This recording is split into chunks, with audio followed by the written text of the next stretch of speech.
All right, so what happens after World War One other than the Bolshevik Revolution? That's kind of what we're looking at here, these interwar years, the period from the end of World War One, 1918, all the way until before World War Two.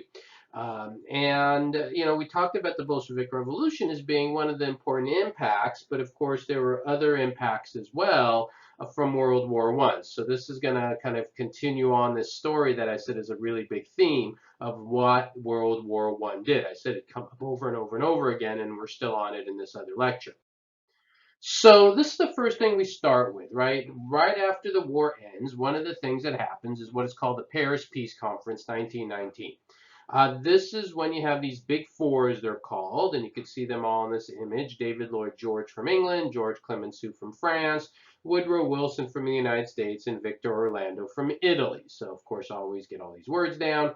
And these four men were the four men on the victorious side of World War One. And they meet in Paris in 1919 to begin to decide, all right, what do we do? We won, now what? And they don't all agree, actually, especially the United States, right? The U.S., Woodrow Wilson, remember, the United States gets into the war in what, about April 1917, war ends November 1918. We're a little bit more than a year, as opposed to England and France that were in this war from the very beginning, suffered a lot more casualties. And so England and France were really looking to hammer Germany as a result of this, and the United States was like, yeah, let's not do things too drastic. One of the more famous things Woodrow Wilson comes up with is this document called the 14 Points. Don't really cover it in a lot of detail in this class, just know about it. I covered, obviously, there's something much more when I used to teach U.S. history many years ago, much more detailed. But the ideas of the 14 points that Woodrow Wilson had was to create a few ideas like, no secret treaties between countries, freedom of the seas. That was another one of his ideas. One of the more important ones is this concept of creating a League of Nations, which ironically is one of the things that ends up happening when they finally come to an agreement. But the United States doesn't initially join the League of Nations, primarily because, again, that isolationistic ideas in the U.S. at the time. So at the end of the day, Woodrow Wilson has these ideas, but these ideas are not going to be the dominant ones. Instead, it's really much more what David Lloyd George and George Clemenceau from France really pushed for. So what do you get? Well, you get one of the most significant impacts of World War I out of the Paris Peace Conference. And that's, of course, the very famous treaty known as the Treaty of Versailles. So let's talk a little bit about the Treaty of Versailles. I'm going to spend some time on this. You have this map. I know it's a little hard to read the words on this map, but I'll go through and I'll explain it to you. So the Treaty of Versailles is a very interesting one because, I'm assuming a lot of you have studied this before, and a lot of times people have studied the Treaty of Versailles, and they go, man, I've heard this was just an incredibly harsh, unfair treaty. Well, let's break it down and we'll talk about it a bit. So there are several points I want you to know out of the treaty. And so each of these are things you definitely want to jot down and know. So the first thing is the area of Alsace-Lorraine. We talked about that before. On this map, it's this little area you see here in orange on the map there. I know you probably can't read it. It's really small. That's why I wrote out the keywords for you again. And that area that was once part of France territory was lost to France during the Franco-Prussian War, now goes back to France. So they get that territory back. That's one of the key points in the Treaty of Versailles. And you need to know all of these that I'm giving you. Second, demilitarization. What does that mean? Another point in the Treaty of Versailles was that Germany had to agree that they had to stop building their armies and their air forces. They were very limited. Specifically, and again, you always want the specific points down, their army was to be smaller than 100,000 men. They can't have a standing army of more than 100,000 men. And they can't have an air force, a military air force. You can have a air force, but not military planes. And those were points in the Treaty of Versailles as well. The next point I want you to know about is this issue of the Rhineland. And this is very important. A lot of this is going to come up in other lectures. So if you look at the map here, you see the yellow area It runs through a river called the Rhine River. So there's the Rhine River, a very famous river that runs right through what is Germany, and much more than that, of course. And that Rhineland is an area that would be part of Germany. The Germans did not have to give up the Rhineland up, but the Rhineland had to be completely demilitarized. It would be a demilitarized zone where Germany had to agree that they would not put any of their militaries in the Rhineland. All right, so you have that. So you definitely want to know that. The fourth point there is the war reparations. What does that mean? Well, war reparations is that Germany had to pay money to England and France for damages caused in the war. All right, well, the war caused a lot of damage, especially inside of France. So the French like, well, we want war reparations. And then the last point I want you to know is the one that a lot of people, of course, heard of before. It's called the War Guilt Clause. And what is the War Guilt Clause? Well, the War Guilt Clause is a point put in the Treaty of Versailles which says Germany and only Germany is at fault for World War I. All right, so you look at those five major points that I want you to know about the Treaty of Versailles, and then you ask yourself, well, was this a fair treaty, not a fair treaty? I usually ask students, was this too harsh, too easy, just about right? And normally students go, oh, it was too harsh.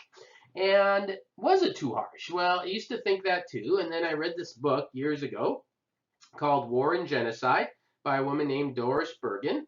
And she outlined a very good case that the Treaty of Versailles was not harsh. In fact, if anything, it was fair and maybe too easy. And you go, well, I've never heard this before. So let's break this down. Alsace-Lorraine going back to France. All right, well, France had it, right? Remember, they lost it through a war. The demilitarization, right, and the Rhineland issues. If this is, you have to think, is this the first time France and Germany have been at war? And the answer is no. And if you're France, you want, to protect your borders in case somebody might plan to invade again. There's only one reason to put troops there, planning an invasion. The war reparations were, of course, harsh, but again, at the same time, England and France suffered heavily. You fight a war, you lose a war. That oftentimes happens. They're very, guys, in history, you fight a war this massive and you lose, very often your civilization goes bye-bye. And one of the points Doris Bergen made is that Russia, for example, when they bailed, they lost a lot more territory than Germany did. And if you think of other countries, and I'm going to show you this in our next graphic here, other countries that are involved in the war that lost, they completely disintegrated, right? And I'll show you what I mean by that in our next slide. So, think of after World War II, they divided Germany in half. So in those senses, from that perspective, Germany was able to maintain itself, able to retain its society, all of those things maintained, but they had to give up their military. Now, the War Guilt Clause, that of course doesn't make any sense. And no, I don't think anyone can justify that because we know World War I was not only the fault of Germany, right? It was the fault of many people. Germany, of course, played a big role. The Kaiser William II played a big role in it. So it's interesting when you think about this because a lot of people then point to the Treaty of Versailles and say, well, this is the reason World War II happened, or one of the reasons. And yes and no on that. It's not so much that the Treaty of Versailles was too harsh and that's why World War II happened. It's more how Hitler will later on use the Treaty of Versailles as a form of propaganda and as a way to kind of assert power.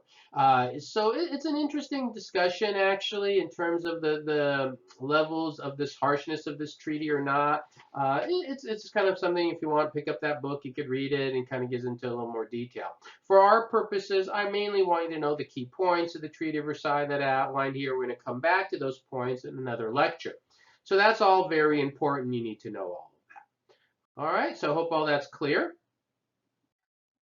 Other impacts of World War I still, and one of the other key things still on Germany is the Kaiser William II is overthrown as a result of the war. He's replaced by what we call the Weimar Republic. So you definitely want to know that term if you haven't heard of him before. Again, they're going to come up in another lecture. But the Weimar Republic, that is the governing body that replaces the Kaiser in Germany. It's supposed to be a democratic society that's supposed to run Germany, and that's after World War I. Other impacts of the war. Well, let's look at what else happens. And the Ottoman Empire. If you remember, you had a big old Ottoman Empire here that controlled a lot of this area. Well, as a result of World War I, the Ottoman Empire goes bye-bye. You don't even see it. The Ottoman Empire is completely torn apart. Out of it, you get Turkey, of course, which is the main part of what was the Ottoman Empire. But then you get other countries like modern day Iraq and Syria and Israel and so forth will eventually all be carved out of what was the Ottoman Empire. My Middle East class, I spent a lot of time on this, talk about the treaties involving the Ottoman Empire. In this class, you don't need to worry about this. These were not in the Treaty of Versailles. These were other things that happened, right? That's why I group them in a separate slide as other impacts. Another thing that's gone bye-bye as a result of World War I is Austria-Hungary.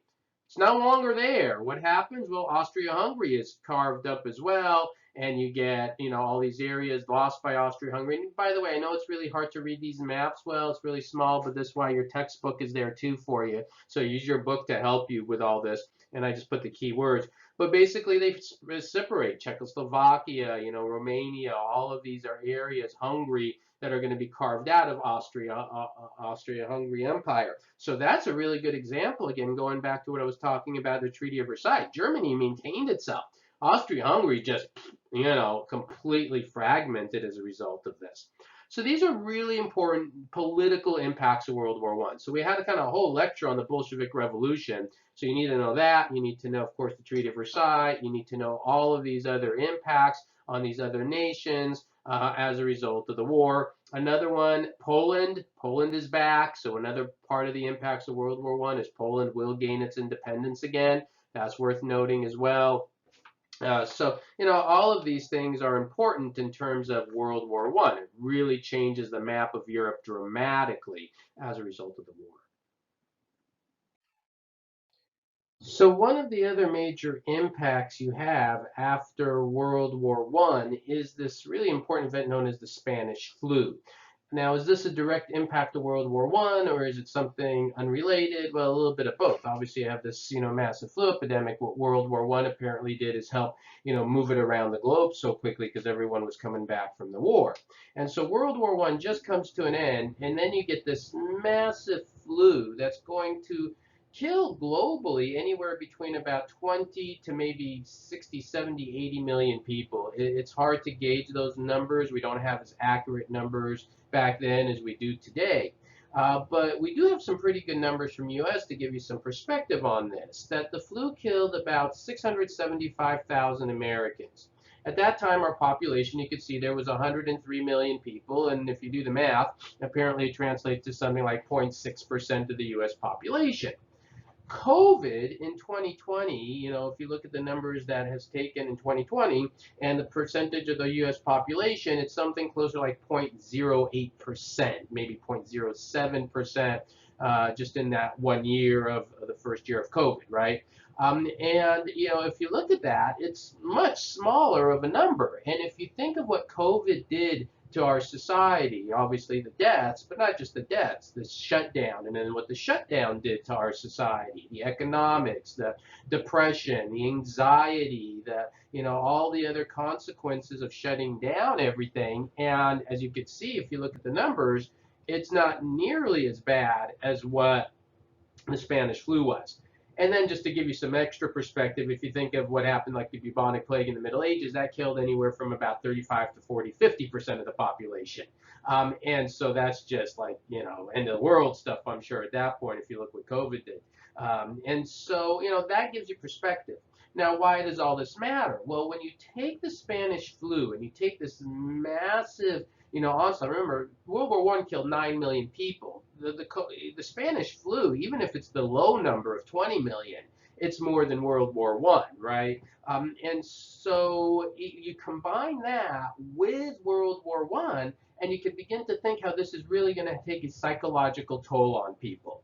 And it's going to have other effects, which we're going to kind of move on to next. So let's look at some other things that this combination of the Spanish flu and World War I begin to do to kind of the psyche of people in Western civilization and really US and the globe as well. It's this lost generation idea. And I think in the video I showed you, or you were supposed to watch the documentary on Total War, it touched on this a little bit, but there are a few really specific things I want you to see. Very ominous picture here I have, of course. What do I mean by the lost generation? Well, as a result of World War I, and then you throw in the Spanish flu as well, you get an entire period in the 20s where you have people lost their vacuum of beliefs, right? They have nothing positive to hold on to. And you see this in a few different ways. One of which is kind of seems like an oxymoron, roaring 20s. You go, the roaring 20s, they're happy, they're celebrating. Not really. It's a form of escapism, right? That's kind of how I would describe the Roaring Twenties. Think of one of the best books of that time period, right? The Great Gatsby. And if you've never read that book, so you should have read it by now. So spoiler alert, I'm going to tell you what happens. You want to pause for a few seconds. But basically, or skip for a few seconds. Basically, the story of Great Gatsby, this guy named Gatsby having these big parties, the Roaring Twenties. Then he dies, and when he dies, nobody's at it. Like one person is at his funeral, which is kind of the whole facade of the fakeness of it, the disillusionment of the American dream idea. And that's what the Roaring Twenties really are. The form of escapism because things were just so bad. Another example of the lost generation, mass consumption. What do I mean by that? Well, think about people when they have a bad day. Oh, I have a bad day, I'm going to buy something.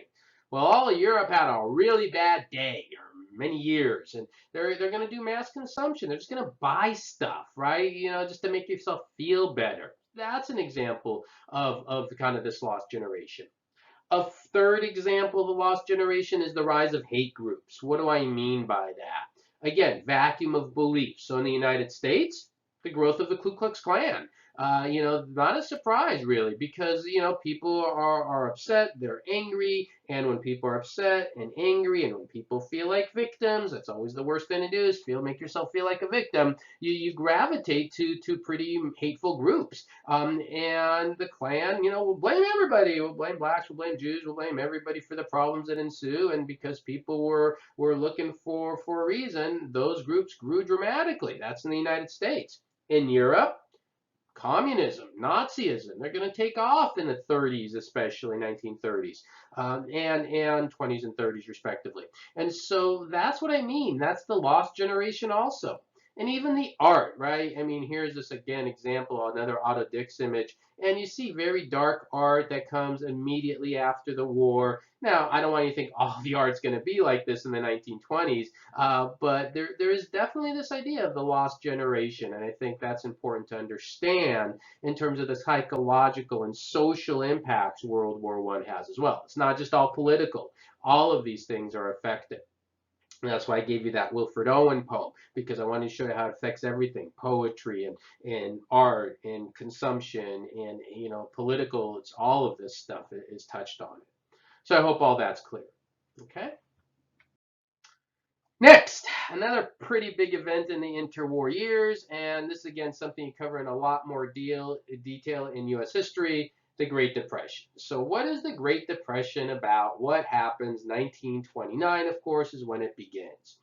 I'm just going to give you a brief overview of this. Again, U.S. history should cover this in a lot more detail. How does the Great Depression begin, and then what's the ramifications of it? That's essentially what I want you to know. So, stock market. So I purposely left this chart kind of blank so I can show you here. So how does the stock market work? The stock market, you buy stocks, right? And when you buy stocks today, if this is the value of the stock, and these are years right down here, the way the stock market works, a good stock investor, stockbroker, or a financial advisor will tell you it's great to buy in the stock market. But they tell you whenever you buy in the stock market, make sure you don't need that money for years, 10 years. Why? Well, this is how the stock market works. It's a roller coaster, right? It goes up, it goes down, it goes up, it goes way down, it goes up, it's got a little bit of bumps, it goes up, it goes down, it goes up, right? That's the stock market. So the value is kind of historically always gone up, but it's also got its ups and downs and its dips. So why do you do 10 years? Well, if I buy stocks over here, right, and 10 years later I have to sell, I need the money, it's on a dip, look, I still made money, right? But if I buy stocks over here and I need the money the next year in a dip, I lost the money. Ideally, you buy stocks down here when it's low, you sell up here when it's high, and then you made a lot of money, right? I hope that's clear. So Sorry, phone ring. I hope that's clear. So that's essentially how the stock market works, right? That over time you make money, but over a short period of time you don't know. It can go up, it can go down. So what people were doing in the 1920s is buying on margin. What does that mean? It means they would go to a bank. Follow me on this. And again, you want to make sure you write all this stuff down as I'm explaining. And not a lot of words here, but you still need to understand it all. They would go to a bank and borrow money from a bank. They go borrow $100 from a bank, right? Round numbers. They borrow $100. They put it in the stock market. They put it in the stock market. Great Depression, stock market, 1929, crashes. All right, well, that was money I went to a bank to get, right? So then I'm supposed if I take $100 from the bank, I owe them $120 interest, whatever it is, right? I'm just kind of making up numbers here.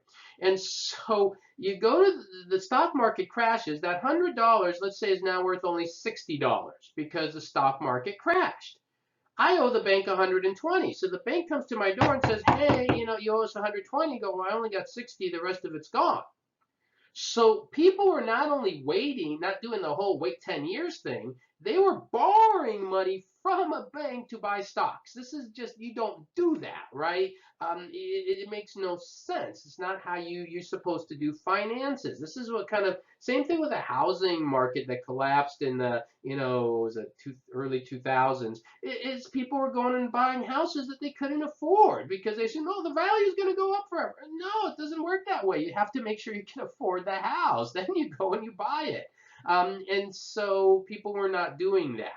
And so then that sends off a domino effect because then the bank comes to your house and says, hey, I want the money. And you go, I don't have the money. And then what do? Well, they foreclose on your house. They take everything you have.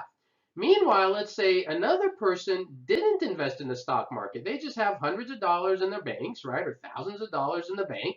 And they go to the bank and say, hey, bank, I want my money. And the bank goes, well, we don't have your money. We gave it to Joe Schmo, who invented it in the stock market, and it all crashed. And sorry, we don't have your money. So now imagine that you have money in the bank, right? College students, a lot of you don't have money in the bank, but let's say you have money in the bank and you go to the bank one day and you say, you go to your ATM and you try to withdraw money and nobody uses cash anymore, but you get the idea what I mean. And there's no money there and it's like, it's gone. Or you put in your debit card and it's gone. Sorry, all the money's gone, right? Just disappeared.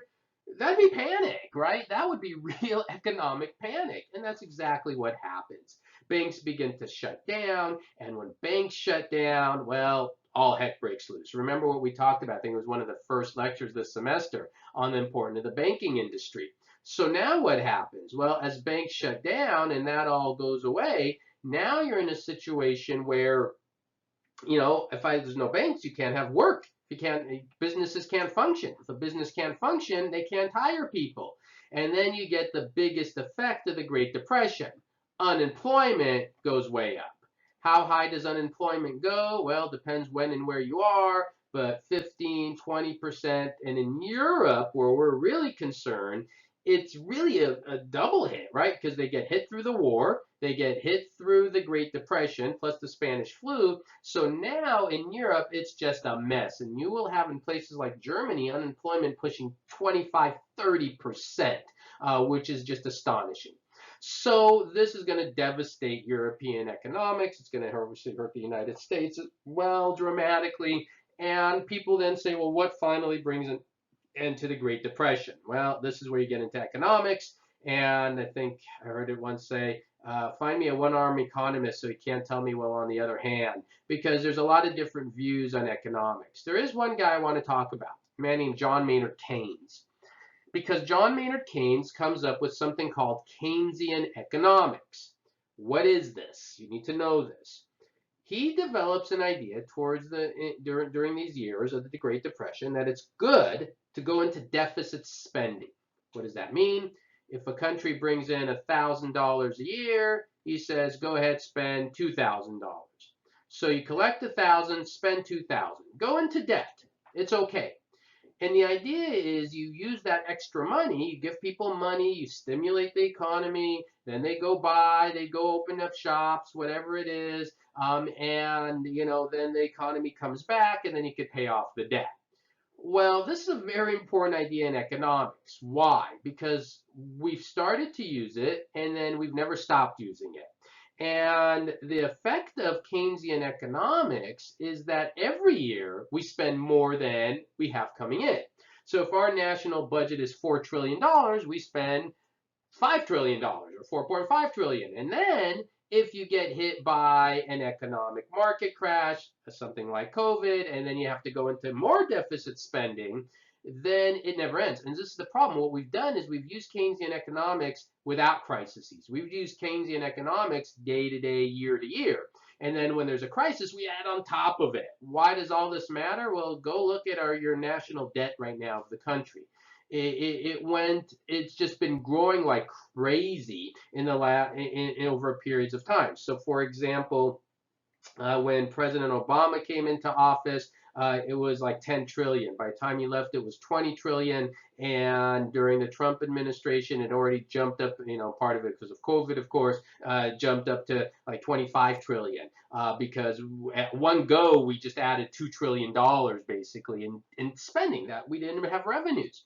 And you go, well, why do I care? Why does this matter? Well, eventually, this is going to become an issue because eventually, what happens when the debt gets so big and so massive that the money is worthless? And that's an issue that eventually everyone's going to have to grapple with. And, I tell students all the time, a little bit of life advice. Do not rely on government to take care of you because sooner or later it's going to collapse. You can't do this forever. You can't rely on this stuff. And so I tell students, it's not like all hope is lost. Like Social Security is a great example. The money you put into Social Security, it's not money that they're saving for younger people. It's money that's already going to older people who have already retired. So by the time, younger people retire, that's going to be gone. And since younger people are having less children than older people did, there isn't going to be enough of the workforce even to support that. So what do? Well, you just have to understand that a lot of that money is going to disappear. You're not going to necessarily get what you promised. What do? You spend wisely. You save wisely. I always tell people, save money from the youngest age. Invest in the stock market from the youngest age, right? Obviously, I'm not a financial advisor or anything of that nature, but this is common sense 101, right? You need to save unless you need something for food, housing, basic expenses. If you don't need that second pair of shoes, you don't get that second pair of shoes, especially when you're younger, because the earlier you invest, the more, time and everything has to compound, and then you make more money, and then you save that money. And then when things do go south and the government says, sorry, we don't have your full Social Security check, you're like, well, not good, but at least I'm okay. The people who plan that way, I think, will be fine. The people who just think, all right, everything's going to be hunky-dory forever, it's going to be a problem at some point. And so that's kind of my little life advice. Obviously, you don't have to take it. I teach history, but, just something to think about, talk to your parents about, whatever. But I always kind of mention that. All right, so the Great Depression, very important. John Maynard Keynes, this Keynesian economics idea. There's some very interesting economic figures out there today you could learn and study about. Just some ideas there. All right, so that's it on that. Last thing. So this is one other point I want to cover in the interwar years, and this kind of interesting conflict with Japan that develops between the United States. And you go, what does this have to do with Western civilization in Europe? Well, you'll see where this is going to go. So in between World War I and World War II, a couple things happened. The first thing I want you to know about is what we call the Washington Conference, a big meeting among a number of powers in the globe. And out of the Washington Conference came out two treaties. The first one I want you to know about is the Five-Power Treaty. It involves these five countries: the United States, England, France, Italy, and Japan. And what did they do in this Five-Power Treaty? It was an agreement on how many military ships every country can build. Technically, it was the amount of tonnage of metal that you could use to build ships. But they created a ratio. And what they said is that England and the United States get 5, France and Italy get 1.5 for each one. So in other words, for every 5 ships the United States builds, France could build 1.5. Every 10 ships the United States builds, France can build 3, right? It's technically tonnage of metal. So that was the ratio they created, right? United States gets 5, England gets 5, France and Italy get 1.5 each, right? That's the ratio. So for every 10, France can build 3, Italy could build 3. And then what about Japan? Well, Japan, they, were looking at this, and Japan probably, well, we want 15. Because remember what I said about Japan in a previous lecture. They're very imperialistic. They want to dominate the Pacific. And what did they get in this agreement? Three ships. So again, the United States and England get 5. France and Italy get 1.5. And Japan got 3. Japan was not happy. Japan wanted at least to be at par with England and the United States. And so they felt that they were shortchanged, and who are they going to blame? Well, primarily the United States. Why does this matter? Well, again, why is this going to matter? This is 1921. Japan's already upset with the United States over the open door policy, if you remember. And now they see the United States as kind of trying to squash their ability to dominate the Pacific. So you have the Five Power Treaty, which created, again, tension between the United States and Japan.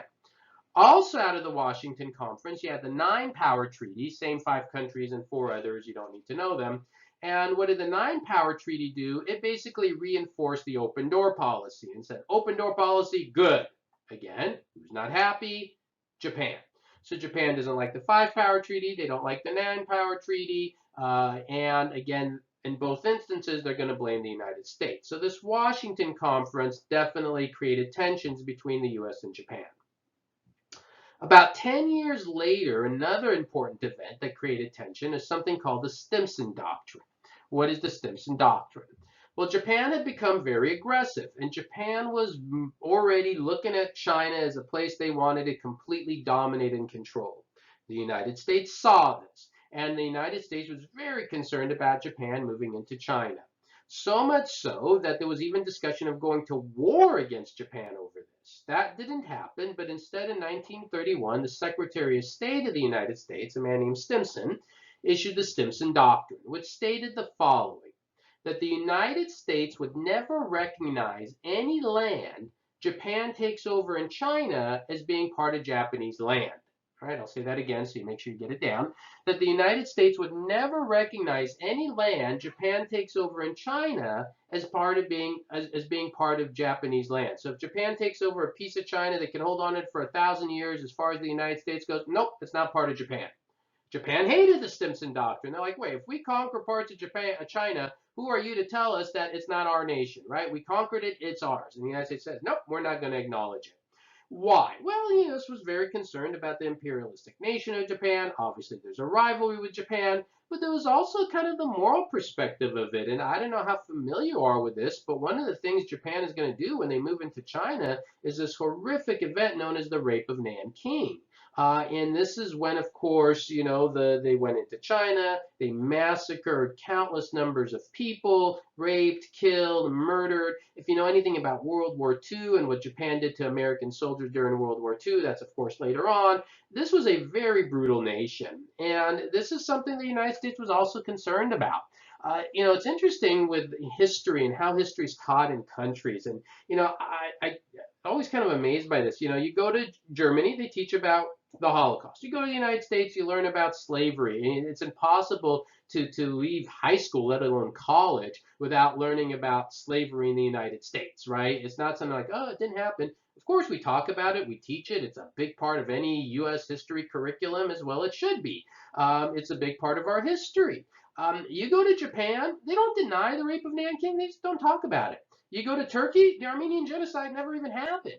And so there are some nations that just don't even want to acknowledge their history. And I always say, every history, every nation is going to have its issues, but you got to teach about it and talk about the positives and the negatives and all of it. You can't just kind of bury it. And that's kind of an issue with Japan, even to this day. They don't deny it happened, but they don't really talk about it or teach much of it either. Interesting. So anyways, all of this stuff, why does all this combined matter? Well, Open Door 1900, Washington Conference 1921, Stimson Doctrine 1931. Combined, guys, this is all leading to much more tension, which again, eventually is going to come up when we talk about World War II. So there you go. There's quite a bit of information there in that lecture on the interwar years. So you need to get all that information down. Some of it was directly impacted in World War I. Some of it is just other important things I need you to know about. Make sure you're familiar with all of it, and then we're just kind of moving forward. If you have not finished your 1984 book, got to get done because you got a big discussion board coming up on that, and very, very important one. And that's pretty much it for now. You'll have more lectures coming up, so let me know if you have any questions. Thank you.